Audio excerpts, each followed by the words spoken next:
Hotel থেকে বাসনপত্র চুরি করতে গিয়ে হাতে নাতে ধরা পড়ল এক তরুণ। ধৃত তরুণকে পুলিশের হাতে তুলে দেওয়া হয়েছে। শুক্রবার সকালে ঘটনাটি ঘটেছে মালদা শহরের রথবাড়ি মোড় এলাকায়।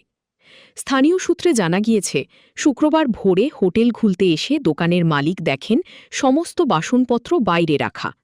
এরপরই সন্দেহ হয় মালিকের। হোটেলের পেছন দিকে যেতেই তিনি দেখতে পান হোটেলের পেছনের দরজা ভাঙা। মালিককে দেখতে পেয়েই হোটেল থেকে পালানোর চেষ্টা করে এক তরুণ। লাঠির এক আঘাতেই ওই তরুণকে ধরে ফেলেন হোটেল মালিক। খবর দেওয়া হয় পুলিশে। খবর পেয়ে ঘটনাস্থলে পৌঁছে ওই তরুণকে নিজেদের হেফাজতে নেয় ইংরেজবাজার থানার পুলিশ। আমার হোটেলে থালা বাসন যত গ্যাস ফ্যাস যা থাকে রান্নার হোটেলের যত জিনিস সেগুলো সব কিভাবে কোন দিক থেকে চুরি করেছে?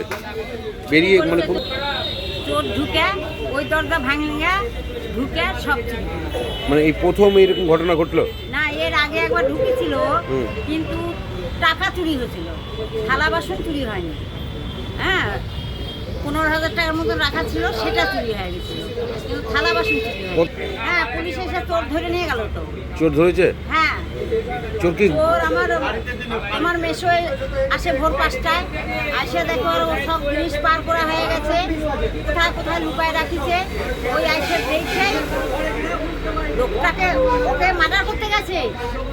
আর ওই তখন একবার বড় একটা লাঠি নিয়ে ওর দিছে ঘাড়ের উপরে বাড়ি দিয়ে, ওই যখন পড়ে গেছে তখন ধরে নিছে।